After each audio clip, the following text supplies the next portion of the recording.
আজি আমাৰ দলৰ বৰ্ধিত কাৰ্যনিৰ্বাহক সভা অনুষ্ঠিত হৈ যায়। বৰ্ধিত কাৰ্যনিৰ্বাহক সভাত কাৰ্যনিৰ্বাহকৰ বিষয়ববীয়া সদস্যৰ উপৰিও আমাৰ কেউটা ভাতৃভগ্নী সংগঠনৰ প্ৰতিনিধি থাকে আৰু জিলা সমিতিসমূহৰ সভাপতি সম্পাদকসকল থাকে। আজি সকলোৰে উপস্থিতিত আমি আগন্তুক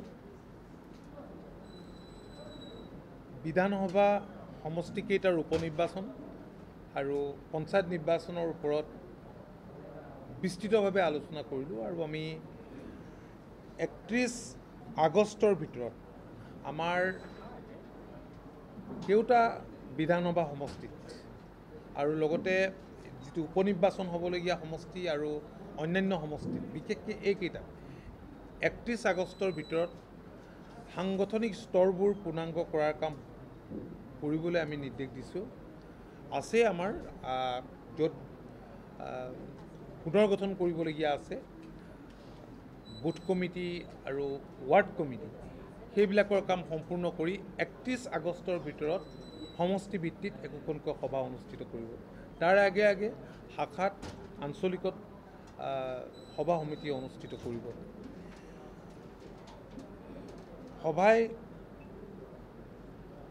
পঞ্চায়ত নিৰ্বাচনৰ ওপৰত বিস্তৃতভাৱে আলোচনা কৰে আৰু এইবাৰ আপোনালোকে জানে যে পঞ্চায়ত নিৰ্বাচন চিম্বলত নহয়, পোনপটীয়াভাৱে সভাপতিৰ নিৰ্বাচনো নহয়, ৱাৰ্ড মেম্বাৰবিলাকে সভাপতি নিৰ্বাচন কৰিব আৰু সেইকাৰণে প্ৰতিগৰাকী ৱাৰ্ড মেম্বাৰ চিলেকশ্যন কৰোঁতে যাতে সাৱধানতা অৱলম্বন কৰে এই নিৰ্দেশ দিয়া হৈছে।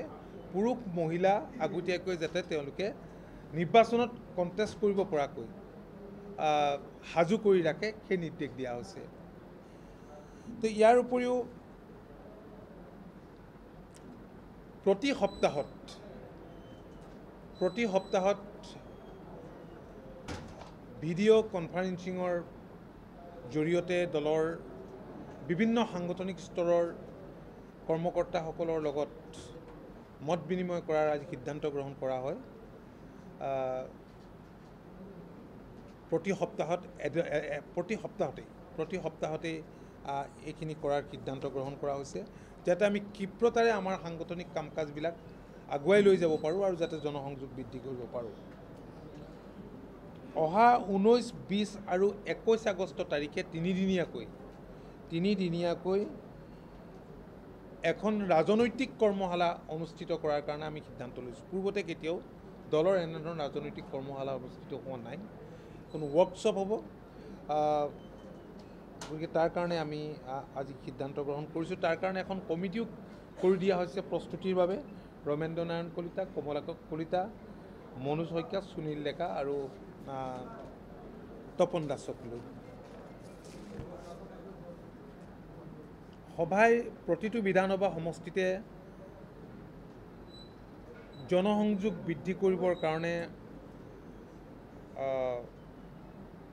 কেতবোৰ ব্যৱস্থা গ্ৰহণ কৰিছে। তাৰ ভিতৰত আমি ইতিমধ্যেই ঠিক ঠাক কৰি থৈছোঁ যে কোনটো বিধানসভা সমষ্টিত কাক আমি পৰ্যবেক্ষক হিচাপে নিযুক্তি দিম আৰু সেই পৰ্যবেক্ষকসকলে গৈ সংশ্লিষ্ট সমষ্টিত থাকি সেই সমষ্টিৰ বিভিন্ন ছেকশ্যনৰ ৰাইজৰ লগত মত বিনিময় কৰিব, গাঁৱত থাকিব লাগিব, মত বিনিময় কৰিব, দলৰ পুৰণা কৰ্মী শুভাকাংক্ষীক লগ ধৰিব আৰু অসম আন্দোলনৰ যিবিলাক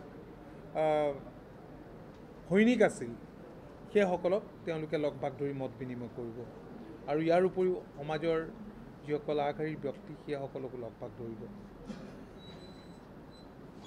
আজিৰ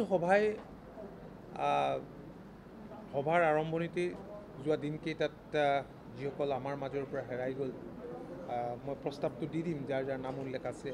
লগতে বানপানীত বহু লোকে জীৱন দিবলগীয়া হ'ল, সেইসকলৰ মৃত্যুত শোক প্ৰকাশ কৰি ভগৱানৰ ওচৰত তেওঁলোকৰ আত্মাৰ চিৰশান্তিৰ বাবে 1 মিনিট সময় মৌন প্ৰাৰ্থনা জনায়। আৰু বানপানী সমস্যাটো ৰাজ্যখনৰ এটা ডাঙৰ সমস্যা। দীৰ্ঘদিন ধৰি এই সমস্যাটোক উপেক্ষা কৰা বুলি আজি সভাই অনুভৱ কৰে আৰু সভাই বিস্তৃতভাৱে আলোচনাৰ অন্তত আমাৰ ৰাজ্যখনলৈ বান সাহায্যৰ বাবে এটা পেকেজ ঘোষণা কৰিবলৈ কেন্দ্ৰীয় চৰকাৰক আহ্বান জনায়। ৰাজ্য চৰকাৰে ইতিমধ্যে ৰাজ্য চৰকাৰৰ তৰফৰ পৰা যিখিনি কৰিবলগীয়া কাম, কাৰণ ৰাজ্যখনৰ 34খন জিলাই বানত আক্ৰান্ত হ'ল, ক্ষয়-ক্ষতি হ'ল, হাঁহ পাৰ গৰু ছাগলী খেতি বাতি সা সম্পত্তি ঘৰ দুৱাৰ বিস্তৰ ক্ষতিসাধন হৈছে।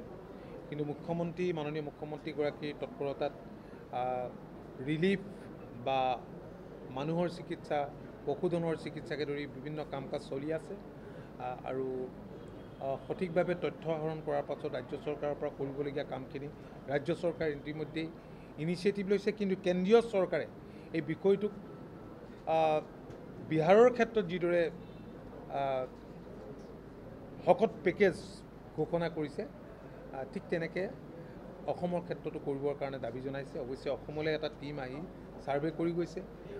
আমি আশা কৰিছোঁ যে সঠিকভাৱে এইখিনি ক্ষয় ক্ষতিৰ পৰিমাণ অৱগত হোৱাৰ পাছত কেন্দ্ৰীয় চৰকাৰে কৰিব। কেন্দ্ৰীয় চৰকাৰক অসম গণ পৰিষদৰ তৰফৰ পৰাও জনোৱা হৈছে, দাবী জনাব দলে। এইখিনি মোটামুটি পঞ্চায়তটো এইবাৰ যিহেতু চিম্বলত নহয়, গতিকে বাকী পঞ্চায়ত চিম্বলত নহয়, বাকী আমি ডেফিনেটলি পঞ্চায়ত ইলেকশ্যনৰ ওপৰত মিত্ৰ দল ভাৰতীয় জনতা পাৰ্টিৰ লগত কথা বতৰা পাতিম। এতিয়ালৈকে আমাৰ কথা বতৰা হোৱা নাই।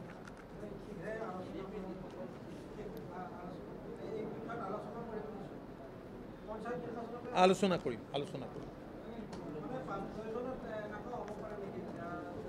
চাওক, চিম্বলত যিহেতু ইলেকশ্যনটো নহয়, গতিকে অৱশ্যে পঞ্চায়তৰ কাৰণে নহয়, AP আৰু ZPC হ'ব।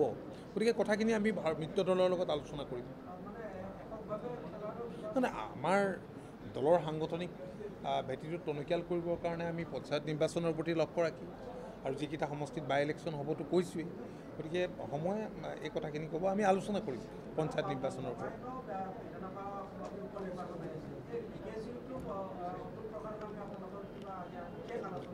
চাওক, প্ৰথম কথা হ'ল যে 1985 চনৰ পৰা সেই সমষ্টিত অসম গণ পৰিষদ দলে আৰু অসম গণ পৰিষদ দলৰ এগৰাকী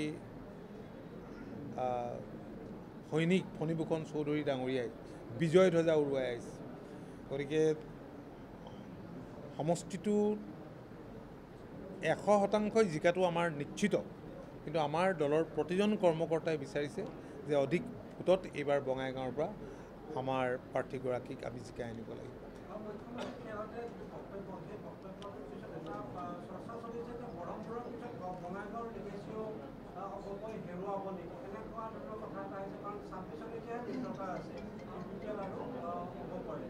চাওক, মই মুখ্যমন্ত্ৰী ডাঙৰীয়াই যিটো বক্তব্য দিছে মই শুনিছোঁ।